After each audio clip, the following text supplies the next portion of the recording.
Science is poised for changing the picture of breast cancer today. So it is the choice of our family not to take this lying down. It is our choice to speak out and act so that we can be part of bringing this disease to its knees. You know, I think most people would be afraid to get on this horse and run down an arena chasing a steer full speed, but I've been team roping a long time and I don't have any fear when I'm on that horse. I guess I really don't have very many fears at all. But I can remember being as frightened as I've ever been in my lifetime when that doctor came out of that room and told my wife and I, it's cancer.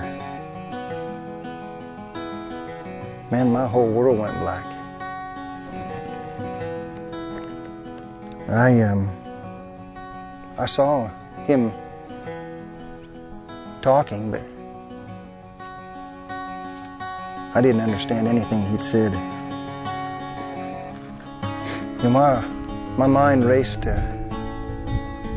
way ahead, I guess. And what is inflammatory breast cancer? And what are the treatments? And is it terminal? And on and on.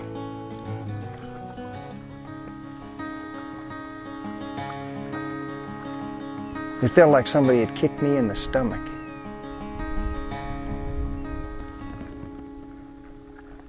I could see the faces of those 4 kids of mine.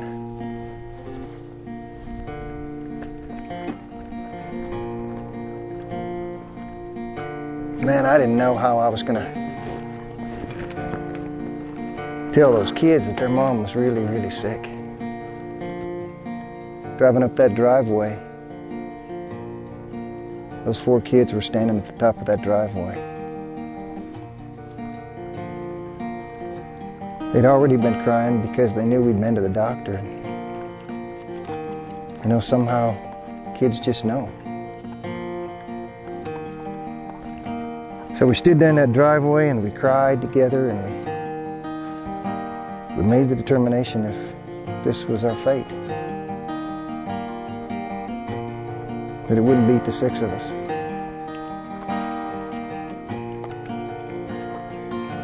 We were about to embark on this journey, a cancer journey, and we were up for the challenge. You know, the cancer was bad.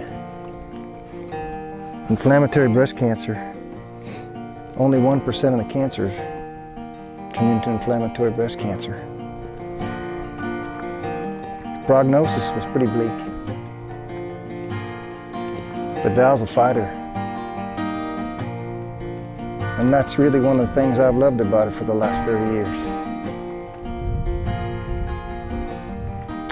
See, up until that point,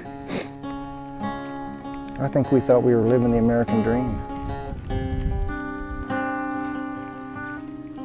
Well, another mastectomy, and more radiation treatment, and more chemo. And just like they told us at the original diagnosis, it came back with a vengeance. But Val stayed strong through this whole thing. And she was mother and father to those kids. You see, my job, I travel quite a bit in my job, and even during her sickest days, she stayed strong for those kids. And we could laugh about a flat-chested woman and a bald-headed woman, but really in the privacy of our own thoughts, it was pretty difficult not to break down. You feel a little helpless at times being a caretaker.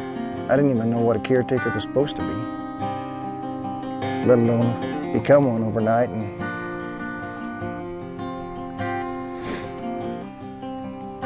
I didn't know for sure what I was supposed to do, but we managed to get through it. And it was hard not to cry and feel sorry for ourselves and wonder why. But I think the hardest part of it was to watch Val go through the emotional ups and downs.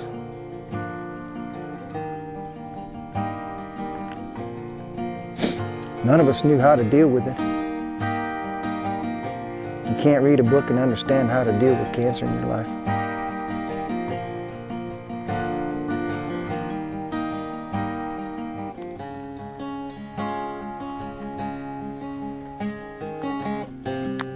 But you know, Val's been a rock about this whole thing, and she still is today.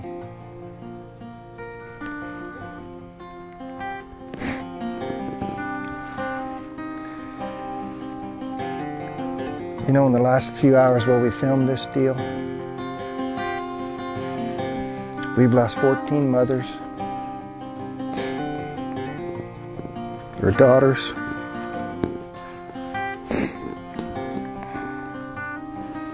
their aunts, their grandmothers, their friends.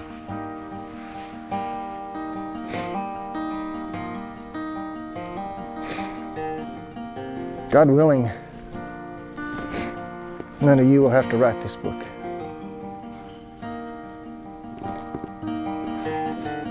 You'll only have to read it. Now's the time to close this for good.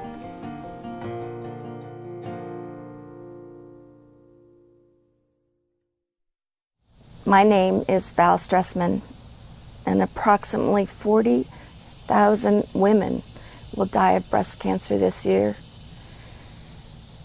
And unfortunately, that's not just this year, that's every year. We can do better than that.